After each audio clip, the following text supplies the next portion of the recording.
জুলাই বিপ্লব এক রক্তাক্ত অভ্যুদয় সারা বিশ্বে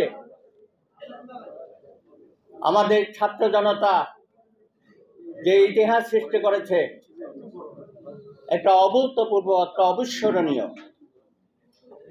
তার এই প্রেক্ষাপটে আজকের এই প্রতিষ্ঠা বার্ষিকী ৩১তম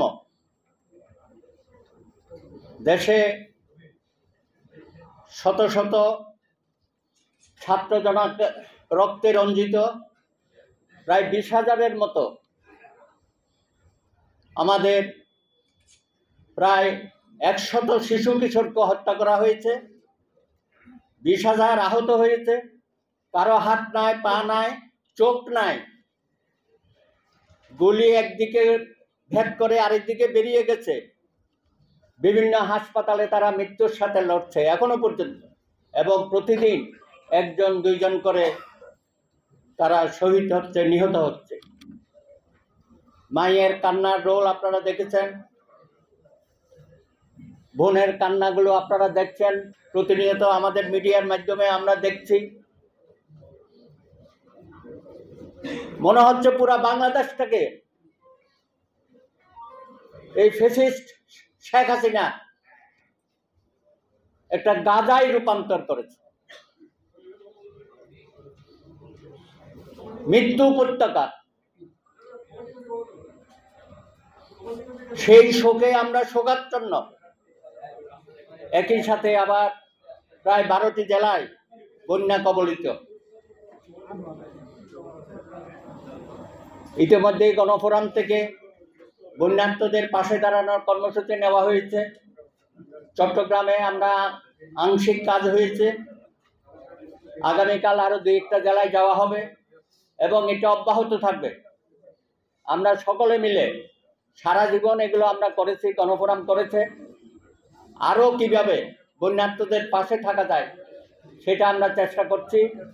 এবং আজকে একটা এই পরিস্থিতিতে একদিকে শোকাবহ অবস্থা, রক্তাক্ত অবস্থা, আরেকদিকে বন্যার্ত মানুষের আর্তি, এর মধ্যেই আজকে আমাদের প্রতিষ্ঠা বার্ষিকী হচ্ছে অত্যন্ত অনাড়ম্বরভাবে। আপনারা বুঝতেই পারছেন, আমাদের এই প্রতিষ্ঠা বার্ষিকী আরো ব্যাপক আকারে করা বা আরো আনন্দঘন পরিবেশে করা হয়তো আমাদের ছিল ইচ্ছা, কিন্তু সেটা সম্ভব হলো না। তারপরও সময়ের প্রয়োজনে আপনাদের উপস্থিতিতে দেশের এই প্রেক্ষাপটে আমরা মনে করেছি আমরা আর সময় দীর্ঘায়িত করতে চাই না।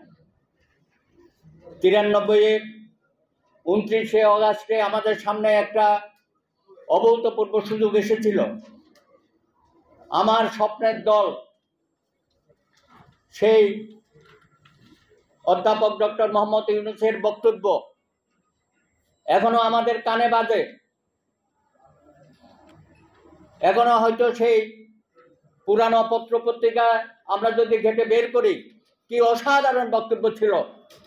এই গণফোরামকে নিয়ে ওনার আকাঙ্ক্ষা সেদিন যেভাবে ব্যক্ত করেছিলেন,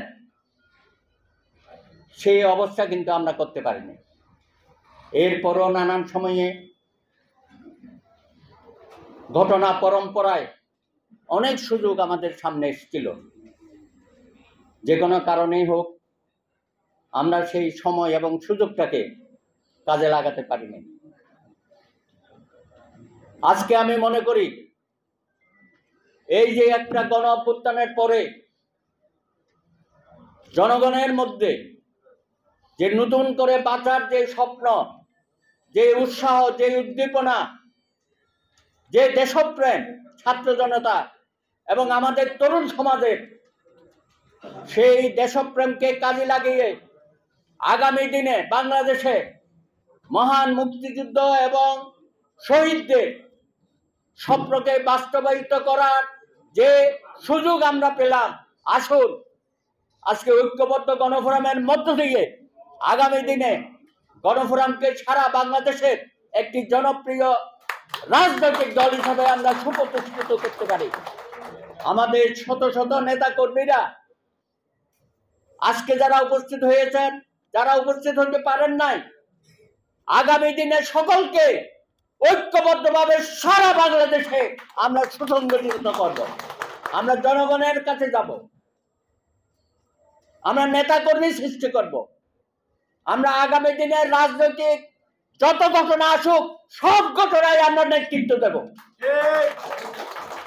সেই লক্ষ্যে আপনাদের সেই স্বপ্ন বাস্তবায়িত করার জন্য এবং জনগণকে সুসংগঠিত করে আর কোনোদিন যেন বাংলাদেশে কোনো ফ্যাসিবাদের জন্ম না হয়, কোনো স্বৈর শাসকের জন্ম না হয়, সেজন্যই আপনাদের সকলকে গণফোরামকে ঐক্যবদ্ধভাবে অতন্দ্র প্রহরীর মতো কাজ করতে হবে।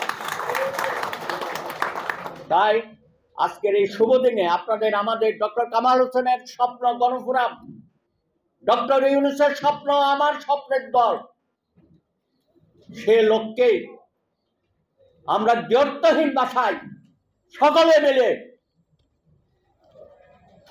একটি অঙ্গীকার, একটি ঘোষণা আপনাদের সামনে উপস্থাপন করছি।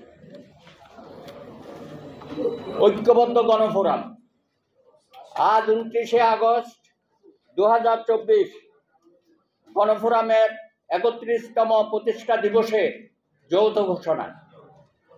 1993 সনের 27, 28, 29শে আগস্ট 3 দিন ব্যাপী সারা বাংলাদেশের সচেতন প্রগতিশীল জাতীয় রাজনৈতিক নেতৃবৃন্দ, সংগঠন ও সমাজের সর্বস্তরের নাগরিক সমাজ ঢাকার ইঞ্জিনিয়ার্স ইনস্টিটিউশন চত্বরে এক রাজনৈতিক কনভেনশন ও কর্মশালার আয়োজন করে। জাতীয় কনভেনশনের সমাপ্তি 29শে আগস্ট 1993। অংশগ্রহণকারী সকলের ঐক্যমতের ভিত্তিতে আন্তর্জাতিক খ্যাতিমান ব্যক্তিত্ব ও বাংলাদেশের সংবিধান প্রণেতা ডক্টর কামাল হোসেনের নেতৃত্বে গণফোরামের আত্মপ্রকাশ হয়। সুদীর্ঘ 31 বছর গণফোরামের অগণিত নেতাকর্মী, মেধা ও শ্রমের সমন্বয়ে এবং ডক্টর কামাল হোসেনের আপসহীন নেতৃত্বের কারণে গণফোরাম